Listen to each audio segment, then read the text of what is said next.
Welcome, those of you who are joining us today. I'm Emily Broad-Leib, and together with Professor Martha Minow, we're hosting this colloquium series throughout the semester. Today's session is going to be on prisons and incarcerated populations. And we developed this weekly colloquium as a forum for discussion of the many different ways that legal rules and practices are being tested and are responding to the challenges brought on by COVID-19. So the goal is really to bring together members of the Harvard Law School community while we're all remote and far-flung, and then together to explore and assess the legal responses to COVID-19 across all different areas of law, ranging from health and healthcare to regulation of labor, safety, finance, and debt, immigration and criminal justice, as we'll talk about today, and then immigration law next week, election law, protection of basic needs, and the scope and limitations of governmental powers operating in this pandemic. We're particularly concerned with how the pandemic especially burdens marginalized communities, notably Black, Latinx, and Native American communities and other people of color, and all Americans that are living at the margins and the growing number that are living at the margins and facing extreme challenges. I want to say a huge thank you to Dean Manning and for supporting this, to Martha for the partnership, and then to the speakers for today and all of the sessions who have just been absolutely incredible and generous with their time in joining these sessions and speaking and connecting with the students that are writing for our blog. So thank you so very much. And lastly, to the teaching fellows who are working with us. Couple of housekeeping points. As a reminder, this session is being recorded. All of the recordings of the sessions are available on our website, which is covidseries.law.harvard.edu. So you can view this afterwards or go back and watch some of the previous sessions. They've been incredible. The site also hosts a blog, and we have students this semester writing blog posts for credit with us, and our wonderful teaching fellows have been helping edit and supervise that, but we'll continue to have posts up all semester. And I want to note that we will also now be able to supervise students during winter semester for winter writing credit. So if you're interested in that, you can reach out to either Professor Minow or myself so we can get you enrolled.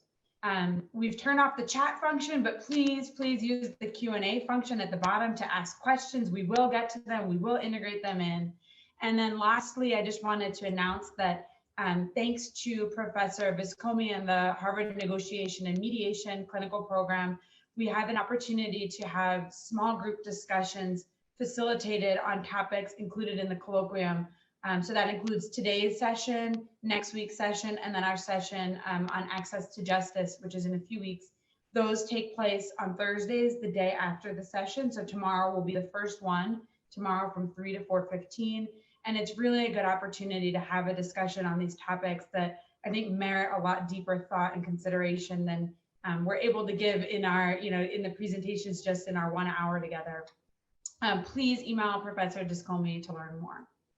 So today, before I turn it over to our amazing moderator, I'm really excited for the discussion. We're going to explore a range of the legal considerations related to the impact of COVID-19 on prisons and incarcerated populations, issues of transmission and particular challenges in keeping incarcerated populations safe, the decisions with which judges and prosecutors have been faced and generally how they've responded in addressing the situation, rethinking bail and sentencing structures and compassionate releases, challenges with trials and jury trials in the pandemic, and then broader systemic reform and how COVID has given us a moment to really reevaluate this entire system and whether and how we're doing that. So we have 4 amazing speakers that our moderator, Professor Alan Jenkins, will introduce, but let me first give him his due introduction. So Professor Jenkins is a professor of practice at HLS. We are so lucky to have him because of the amazing work he did before joining the HLS faculty. He was the co-founder and president of the Opportunity Agenda, which is a social justice communication lab that is dedicated to the idea that the US should be a place where everyone enjoys full and equal opportunity. He also previously served as director of human rights at the Ford Foundation Assistant to the Solicitor General at the U.S. Department of Justice, and Associate Counsel to the NAACP Legal Defense and Education Fund. He clerked for District Court Judge Robert L. Carter and Supreme Court Justice Harry Blackmun. And here at HLS, he teaches courses on a range of really important topics, including race in the law and law communication and social justice. So with that, I can't wait for the conversation. Thank you all again. Thanks so much, Professor Broadleib, and welcome everyone to this much needed, really important and very timely conversation on COVID and the law as it relates to prisons, jails, and incarcerated people. We're really fortunate to have with us an amazing panel of folks who are each of whom is both a thinker and a practitioner around this set of issues. Judge Nancy Gertner is a distinguished retired federal judge and senior lecturer at the law school. Adriaan Lani is the Touroff-Glueck Professor of Law. Her research focuses on ancient law and society and modern criminal justice reform with an emphasis on restorative justice practices. Intisar Rabb is Professor of Law, Professor of History, and the Director of the program in Islamic law, as well as the co-director of the program on the study of law and history. And Ronald Sullivan Jr. is Jesse Climenko Clinical Professor of Law, Director of the Criminal Justice Institute, as well as of the Harvard Trial Advocacy Workshop. So as you can tell, these are extremely busy folks, also the perfect set of panelists to discuss this issue in both their scholarship and in their practice and activism. They span multiple aspects of this really complicated issue. So very excited to have them all here. Why don't you all take a moment and join me in welcoming this amazing panel.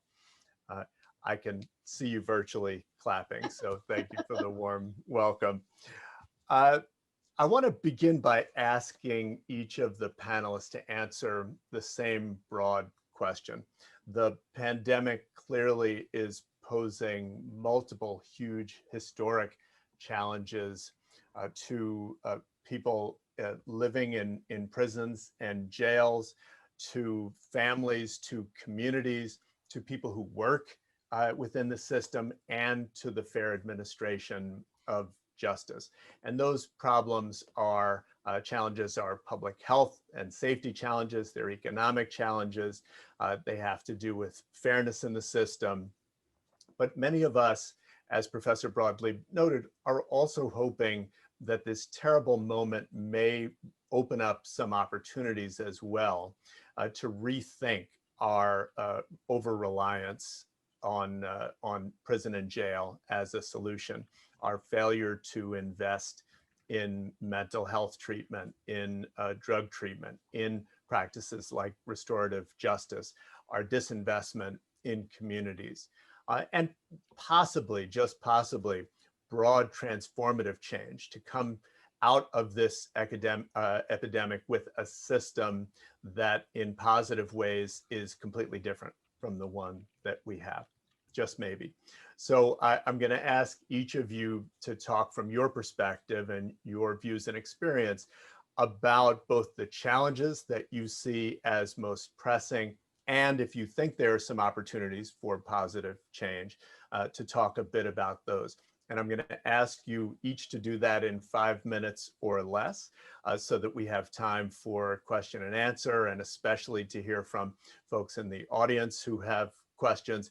I do not have that button that Kristen Welker had in the second presidential debate to cut off your microphones, but I may, wave my arms wildly or interject if you go way beyond the 5 minutes, because we really do want to have time to hear from everyone. So apologies in advance for that.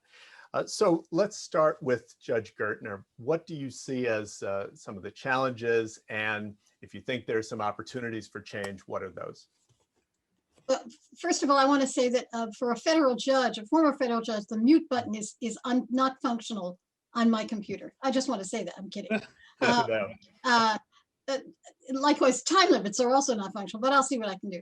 I want to make sort of three broad points and to some degree leave the question of what the hopeful discussion to others. So the 3 points are, this ought to have been a natural experiment in decarceration. That ought to have been what we should have seen from about February until now. And then I want to talk about what the impediments to that decarceration have been. And notably, some of it is the structure of our laws, some of it is the attitudes of the courts, which I have found stunning. And then is the sort of prevalence of the crime narrative that seems to intrude no matter what the contrary evidence is. So first of all, it's a natural experiment in decarceration, obviously, because it's coming at a time when the criminal law reform was in the air, bail reform was in the air. There had been major changes in some states with respect to bail and some on the federal level. And then obviously the demands of COVID in a prison require decarceration. There is simply no way of social distancing in the petri dish that is a prison. Why has it not gone far enough? There surely have been courts that have released people, mostly state courts, as opposed to federal courts for reasons I will describe. And part of the issue is what I write a lot about judging, and which not surprisingly, and one is that what I see in federal judges' decisions is what I've come to call that the habits of mass incarceration die hard. And particularly in March, in one courtroom, when the defendant was asking for bail, the judge refused. The lawyer had cited the CDC study, and the judge said the CDC studies must be taken with, quote, a grain of salt. And the lawyer persisted, and the judge said, given the fatality rate of COVID-19, the court should err on the side of caution. But the judge had not been in the habit of erring on the side of caution, meaning release. Erring on the side of caution in this judge's life had meant imprisonment. And I think I have other examples of that. So the habits of mass incarceration die hard. There are structural issues, which is bail tends to have been an area which has led to release, in part because we arrest too many people, in part because too many nonviolent people are already swept up. There have been some releases with respect to ICE detention, immigration detention. The federal courts have been uneven. There have been no widespread releases in federal courts, partly because of the limitations of the Prison Reform Act, which requires 3-judge court before there's release. Releases through medical parole require releases through, in most federal areas, parole boards, which are not, candidly, which is all I can be, which are not used to releasing anyone, and in addition are surely not used to releasing people quickly and not responding quickly. And then there is what I've been working on a great deal, which is the narrative, the myth of the crime spike, the COVID crime spike, which says something so troubling about where we are. Released prisoners are not causing the crime spike. Rikers Island released, 1,500 people were released from Rikers Island in New York, March 16th to April 30th. 7 have been rearrested. 1,500 people released, 7 rearrested. The ACLU did a study of 29 localities with the same result. The Brennan Center did the same thing, but it hasn't stopped police officers and judges from talking about the potential for a crime spike. By the way, bail has not been responsible. There are multiple studies which have shown that as well. And what is extraordinary to me is why the explanation, which should have been right in our faces, has not been the explanation that you hear from most people, which is to say the complete and justified disintegration of community support services. Drug treatment programs can rarely be done through social distancing. And there is substantial increase of substance abuse, a dramatic increase in drug use during the national pandemic, alcohol, other substance abuse. And rather than responding to that, you're getting pushback with respect to decarceration. So I don't want to, I mean, I want to answer people's questions, but it seems to me that COVID has been like a Band-Aid, that when you ripped it off, you actually discovered something even worse underneath than you thought. One is, as I said, the habits of incarceration, mass incarceration die hard. One is the narrative that if we release people, they will go crazy, that there will be a crime spike, which actually, to the extent that there has been an increase in violent crime, there may be a response to that, and that response maybe should not be reincarceration. And there are structural issues, not so much with respect to jails, state jails, not so much with respect to bail, not so much with respect to ICE, but with respect to the federal courts, yes. I began to write in a memo that I was writing to myself for an op-ed piece that we have mass incarceration meant we were incarcerating people as categories, but can only release them as individuals. And by that, I mean mandatory minimums, drug sweeps, collect people without looking as much as individuals as we should, but the release structure, parole boards, bail decisions, even in the federal courts, are one-on-one. And that's why I think we've not been able to respond to COVID in the way that we should. I would recommend to everyone the National Academy of Science report on COVID in prisons, which was released last week. So with that, I will stop uncharacteristically. Thanks so much. And that was 5.5 minutes. So thank you for modeling for everyone. And I hope, among other things, we can return to that question of narrative, the narrative around rising crime, and maybe how to correct the record without reinforcing the negative, the inaccurate narrative. Does your time count? I'm kidding. Moderator's privilege, yes. So let's turn to Professor Lani. Same question about what you see broadly as some of the most pressing challenges, and if you see some opportunities.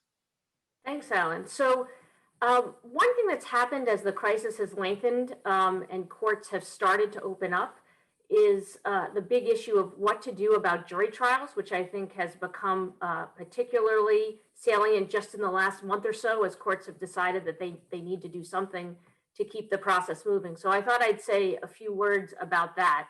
There are basically three options. So one is a live trial with social distancing.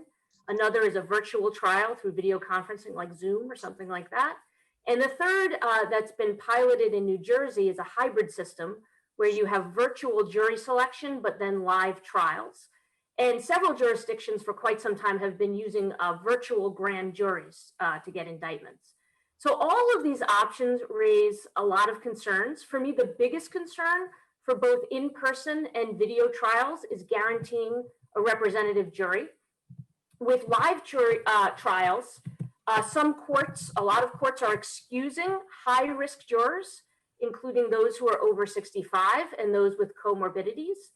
As we know, the burden of COVID-19 has fallen disproportionately on low-income and minority communities, so that obviously has a massive impact on jury representativeness.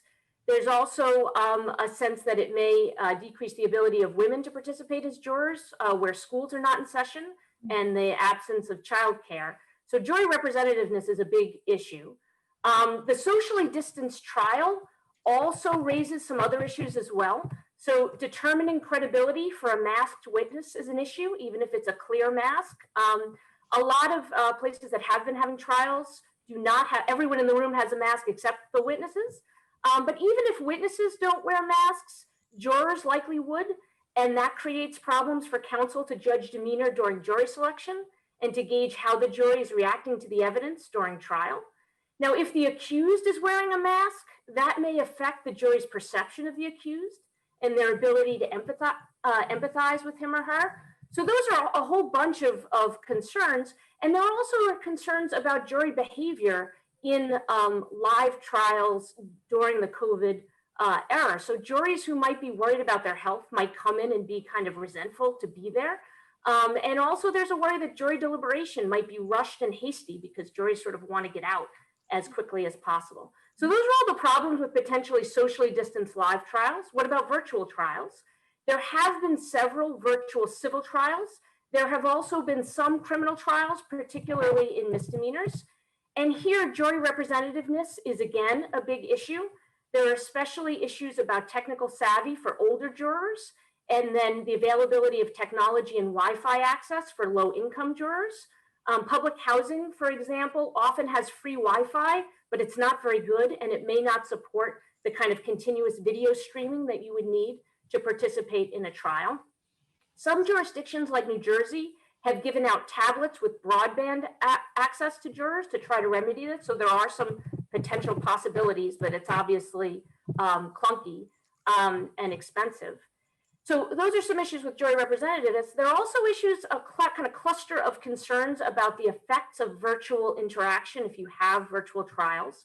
So one big issue is judging the credibility of witnesses over Zoom.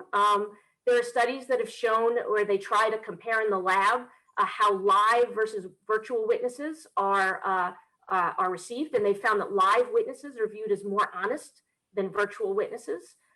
There's also a worry about the ability of counsel to evaluate jurors virtually during jury selection. And then one thing that I think is really a major concern for defense counsel is just the idea of not being in the room, the idea that proximity really affects empathy, and that having the jury see the accused makes a big difference, and you can't get that in the virtual space. There are also all sorts of sort of nonverbal cues that happen in the courtroom where the defense counsel may be whispering to the client, may be touching, putting the hand on the shoulder, all sorts of aspects that sort of humanize the accused in a courtroom is not possible. Related to interactions between counsel, obviously there's a difficulty of how is counsel going to be communicating privately with their client unless they're in the same room in the virtual space. There's also a real worry for those of us who've spent a lot of time on Zoom over the past several months about the effects on jury attention span. There was one California civil jury trial where a motion was made based on the fact that jurors were on screen working out during the trial, lying in bed, clearly using other devices during trial. So there are all those sorts of problems as well.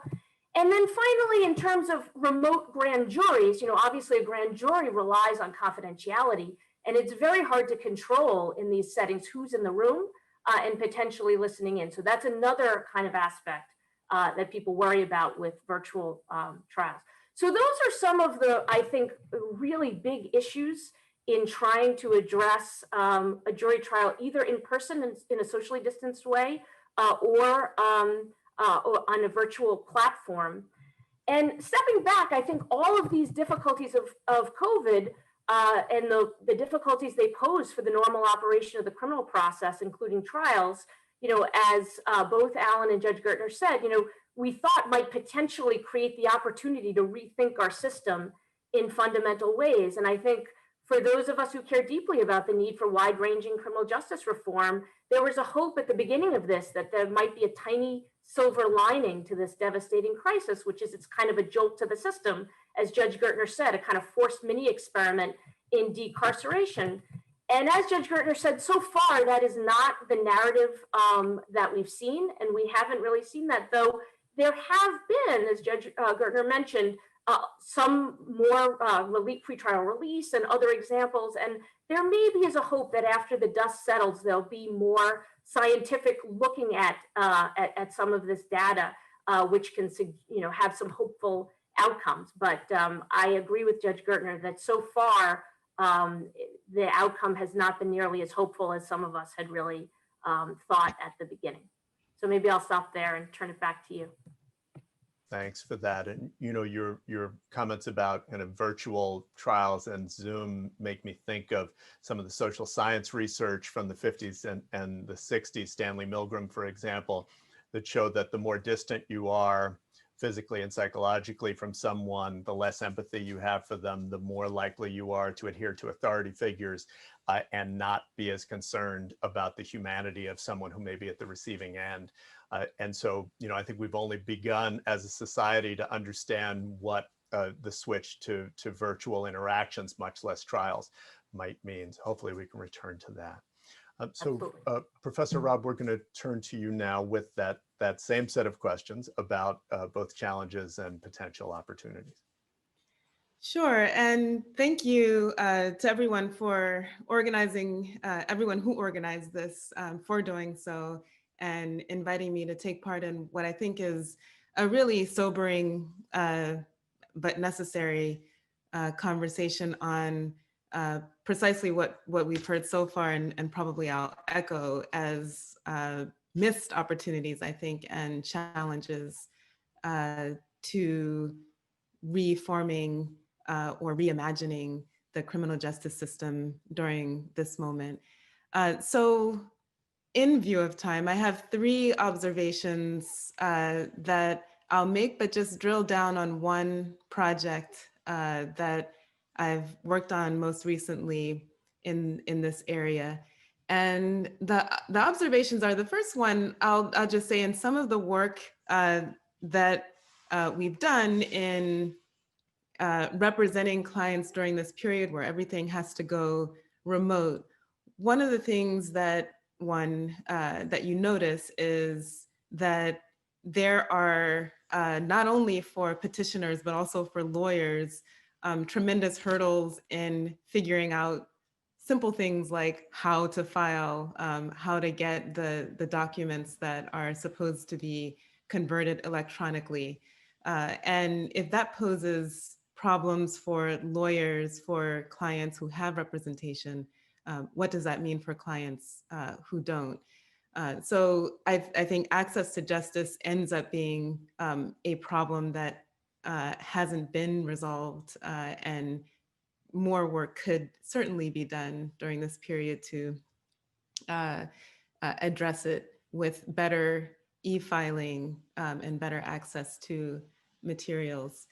The second sort of large observation is that I think there's that it's important to marry a community focus with some of the reform efforts or the abolition efforts that many advocates are promoting and pushing. And there, I think I'd actually have a positive note of observation, and that is that at least with a project that I've been involved in with a community organization on the south side of Chicago, IMAN, the Inner City Muslim Action Network, and Kirkland and Ellis, so lawyers there, Ron Sullivan, and I have worked with them to really try to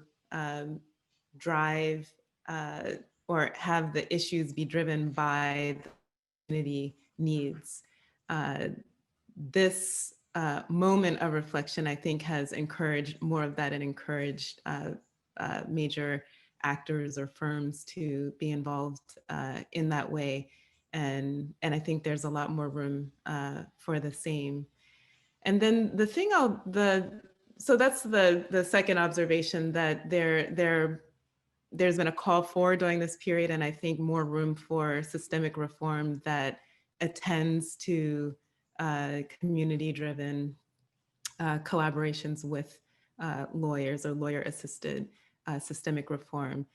And then the third observation has to do more directly with what something I'd like to describe as likely the largest missed opportunity in COVID that arises in this era of COVID-19 that could have and should have, as Judge Gertner pointed to, as well as Professor Lani, to a widespread revision and release of eligible petitioners. And it's not just me or prisoners, it's not just me saying this, but this is something that is written into federal law, state law. This past March, Attorney General Bill Barr, soon after we went on lockdown, issued a ordering the Department of Justice and its Bureau of Prisons to release eligible prisoners or petitioners to home confinement. Again, together with Professor Sullivan and initially with Professor Crespo, we started an initiative here, a sort of rapid response prisoner release project where students were able to work alongside lawyers in trying to secure release of petitioners who met certain eligibility criteria. Namely, they had extraordinary and compelling circumstances, COVID or the risk of COVID and health concerns being paramount. They didn't typically pose a risk of danger to society and other criteria that they met. So this was something in collaboration with the Families Against Mandatory Minimums, NACDL, the National Association of Criminal Defense Lawyers, and the Washington Lawyers Committee.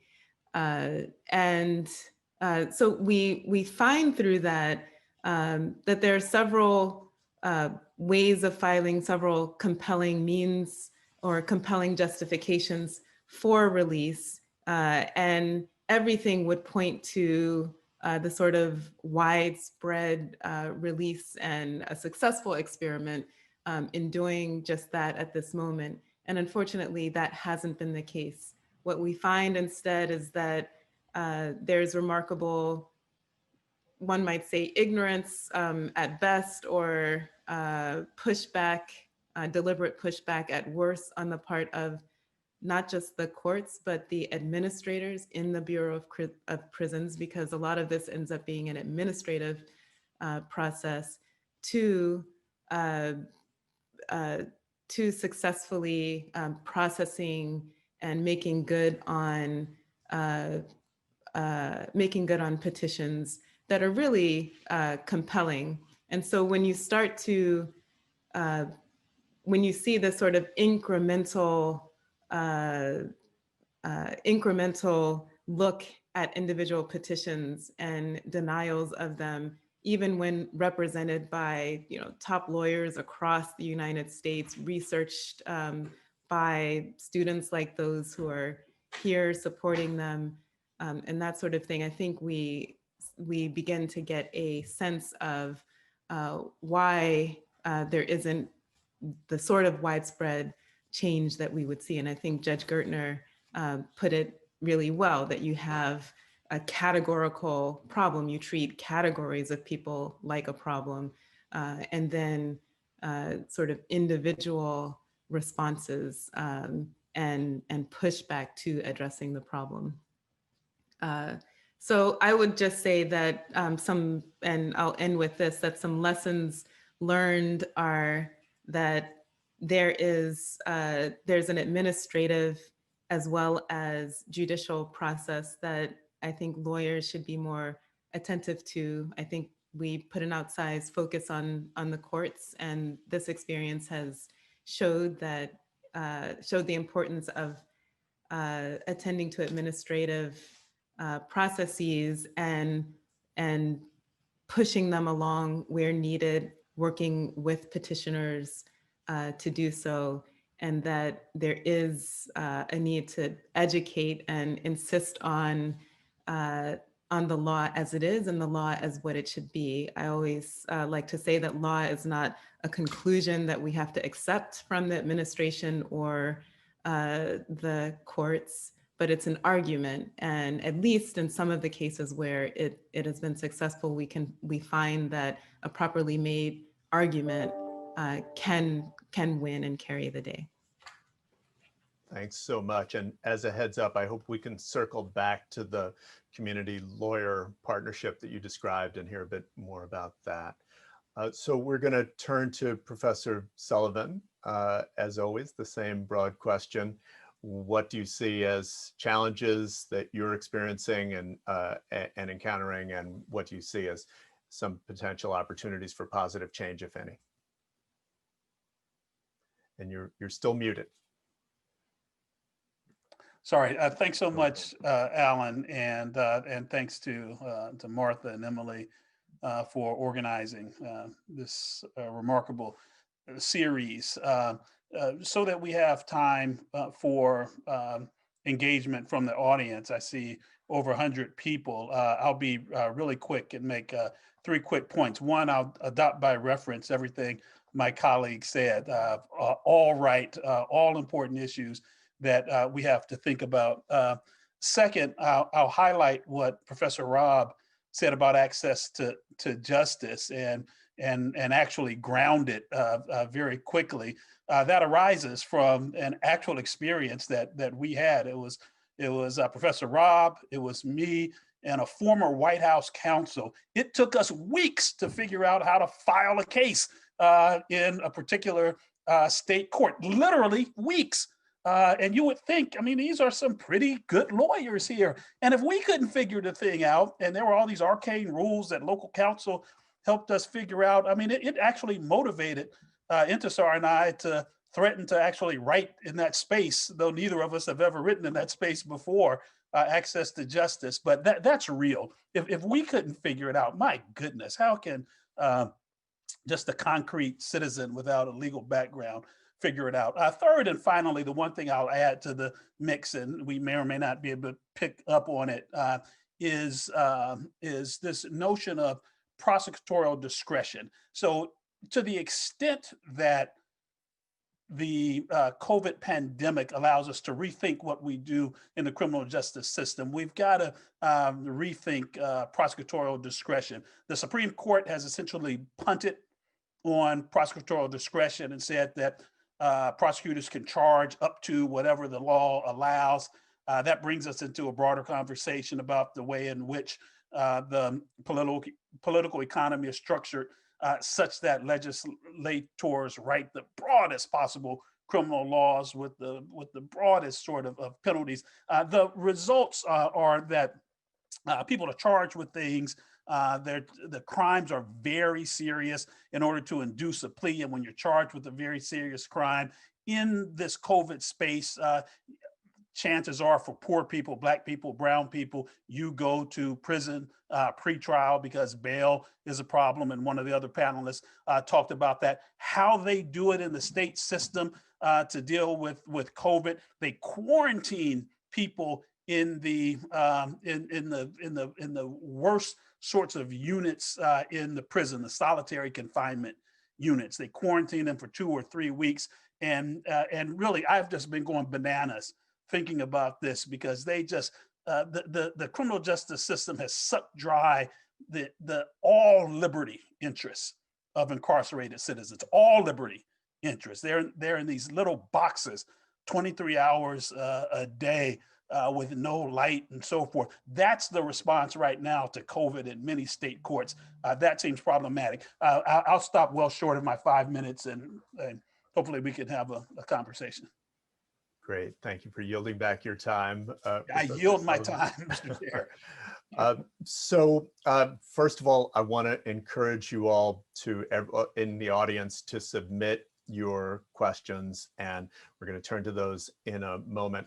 I did want to see if I could push this group of panelists a bit. We've heard from all of you that there are a ton of missed opportunities, that this should have been, that the COVID pandemic should have been a moment in which we fundamentally re-examined, or at least incrementally re-examined, the mass incarceration and its effects. But what should we do now? Those of us who are advocates, who are in favor of reform, or who are just engaged in the system, what are some of the positive steps that some of you all might recommend? So as warned, Professor Raab, I'm going to turn to you first just to talk a little bit about the positive experience you've had thus far with Iman and the community lawyering partnership.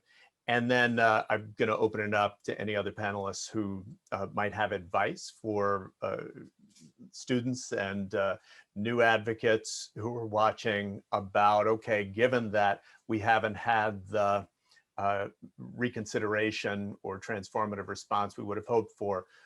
What should we as advocates do next? So Professor Raab, you're still on mute. Classic mistake. So there are lots of, lots of avenues for us, for lawyers to do something. And I'll just point to one of them that arises out of that experience with Iman. And that is, I think community-based organizations on the ground are dealing every day with this issue of re-entry of returning citizens. How do you reintegrate people who have been in prison back into communities, together with all that entails: access to healthcare, access to jobs and some sort of financial security, community relations, so that there's some social security not meant in the government sense. And all of those things in really material ways end up being what's needed to, I would say, we're talking about it on the back end, they're returning citizens re-entering society, but I'd say it likely works on the front end as well to help empower folks with the resources they need for basic living and thriving beyond basic living, to not be involved with anything remotely having to do with the criminal justice system. One just quick example is that this organization, Iman, actually provides all of these services, community health clinic, job placement, and that sort of thing. But then they had a need to work with lawyers to figure out, how do we adjust the legislation to make it so that, to Professor Sullivan's point on prosecutorial discretion, it's no longer lawful for police and or prosecutors to re-arrest and imprison someone who is not, actively doing anything, running afoul of the law, but maybe doing something as innocuous as existing in the vicinity of a convicted felon who they may not know is a felon, right? But the current laws as they are allow for that to be a cause of rearrest, re-imprisonment. And then we talk statistically about recidivism rates. So really that's the type of recidivism that we're pointing to. I think that's a problem that we might not have been attuned to, but for the observations of the community organization and them seeing how often that sort of thing counts to really disrupting an entire good system of living, to up numbers of recidivism and increase prison populations, I think, erroneously.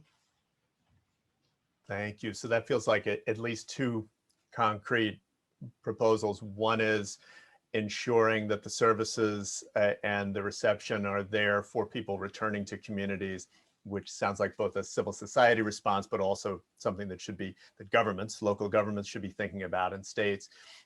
And then also law reform, changing or limiting the ability of folks to get repeatedly sent back into prison or jail because of parole violations that may in fact just be status violations of living in the community where they live. Let me see if any of our other panelists want to add a quick word on this question of what should we do differently, and then I want to turn to, I see we have a few questions from the audience. I just wanted to follow up on what Intisar said.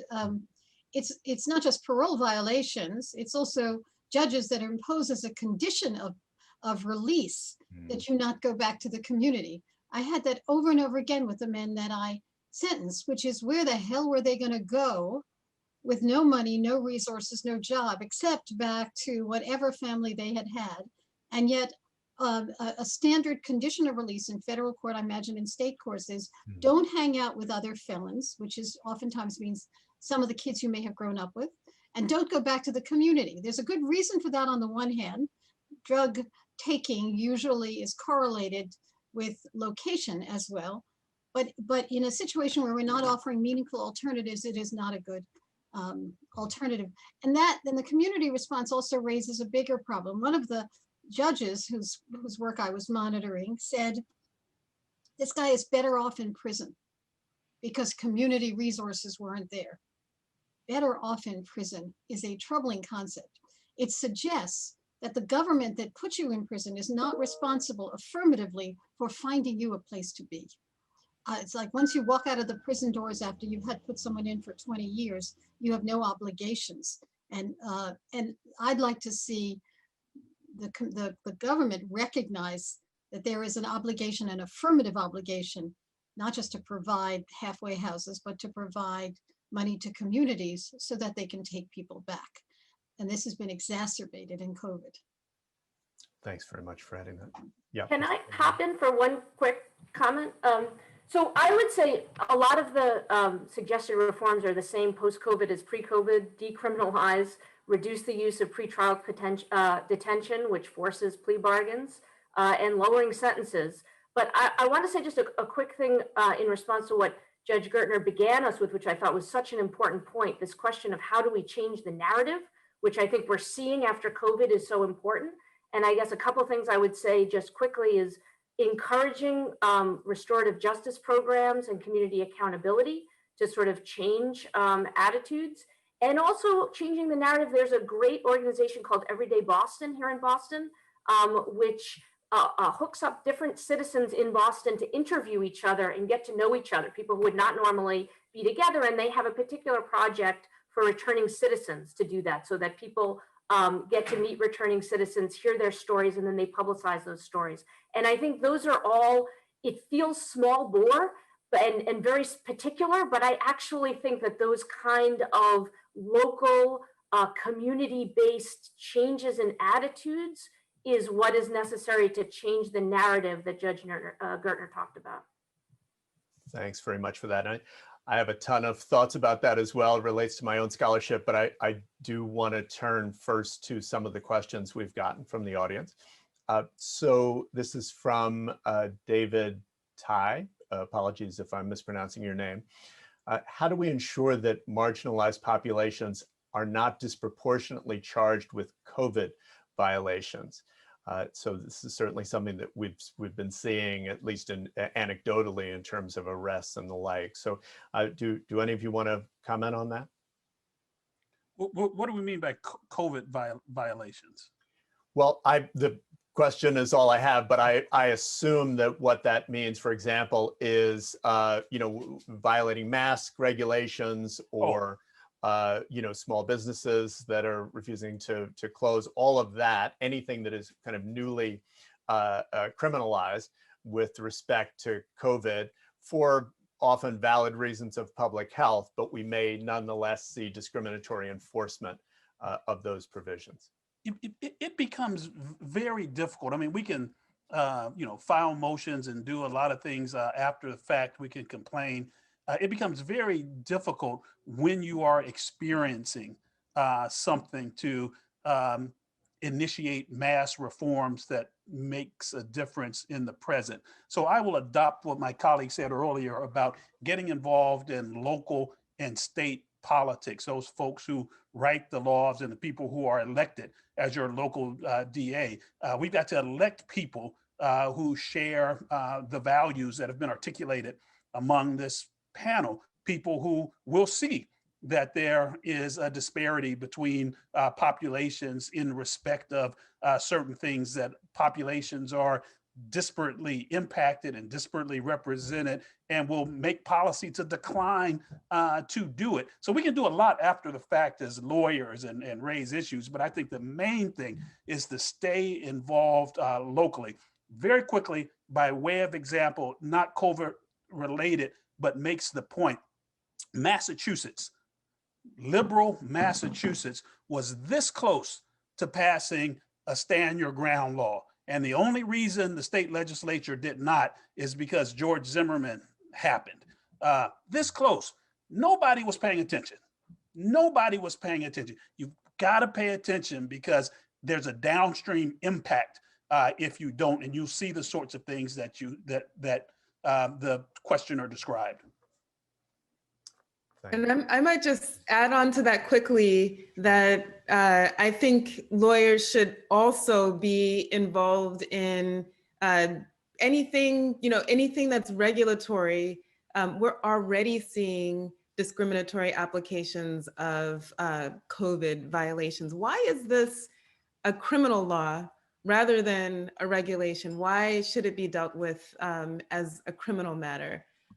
So I think, yes, lawyers tend to do things after the fact, but there's a real sense in which we can, now that we're attuned to the dangers of discriminatory practices in or prosecutions in criminal law, more quickly than we did with, say, drug laws, identify it, work to correct it, affirmatively push initiatives that will sooner decriminalize or address the issues of discrimination as they unfold or before they unfold, and before they get to be the massive problem that we have now with mass incarceration.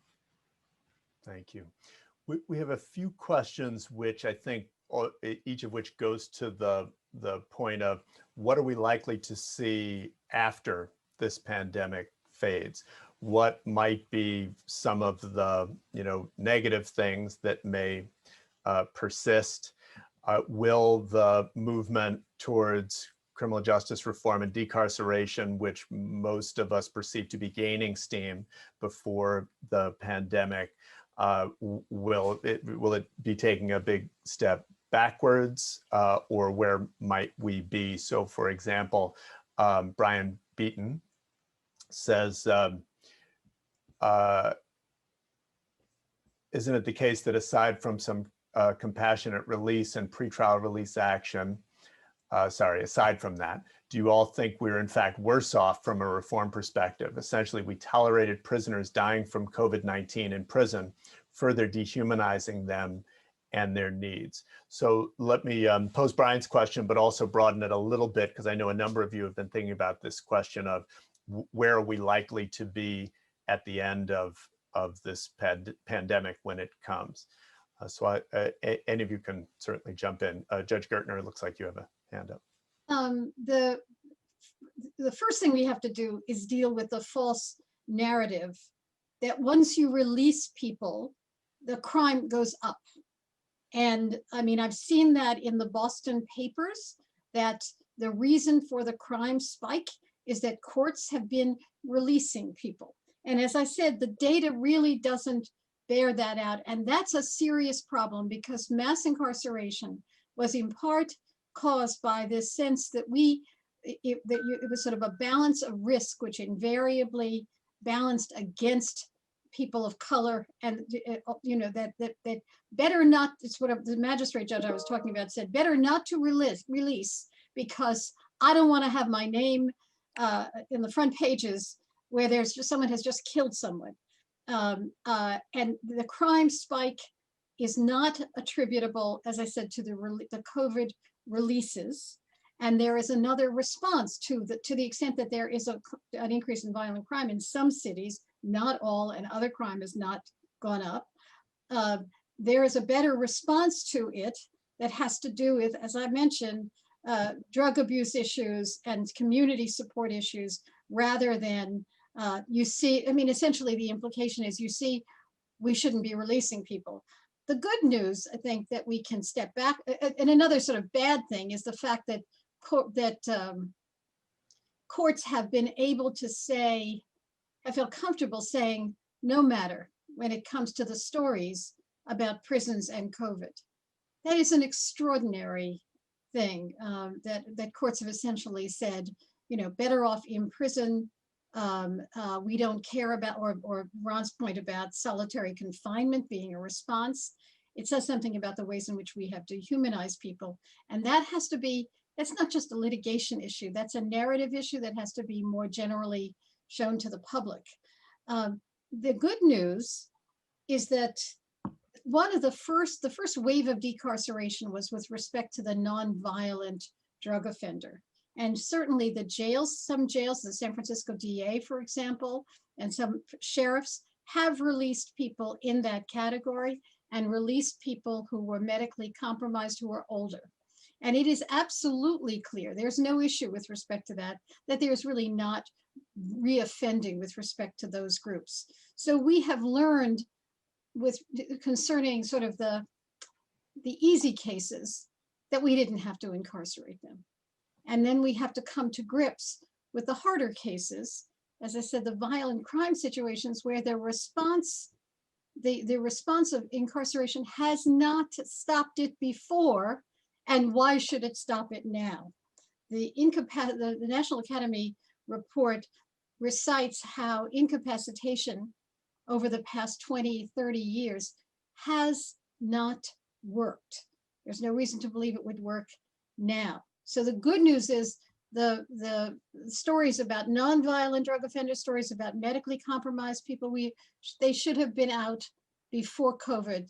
They certainly can be out now. And with respect to the hard cases, violent crime, there are other ways of addressing this. But that's something I think is an issue. I think we have to develop the narrative in our communities. And I think you bring it to the court.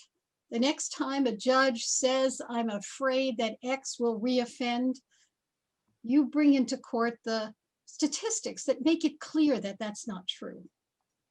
And you know, I mean, and also deal with judicial training, et cetera. But we have to change the narrative because otherwise we're stuck in a box here.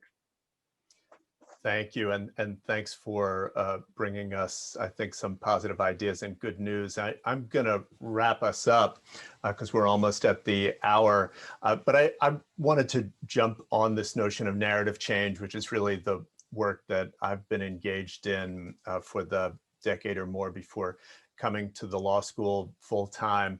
And to add that in addition to that, we all have both a role, an opportunity, and I think a responsibility to engage in pushing out the positive and accurate narrative about what promotes safety, what promotes justice, as well as what doesn't. We absolutely need to share the statistics and the data.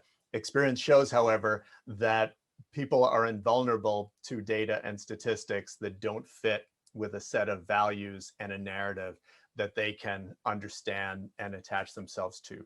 And I think that opportunity remains. I think the pandemic has, for all its horrors, it has reminded Americans that we really are all in it together, that we're all connected, and that what happens to one often has ramifications for others. We're also going to see, as in my view, one of the triggering events of the last wave of, or the beginning of decarceration, to the extent it happened, was severe budget crises at the state and local level, where it was simply too expensive to continue to lock up the number of people who were being locked up.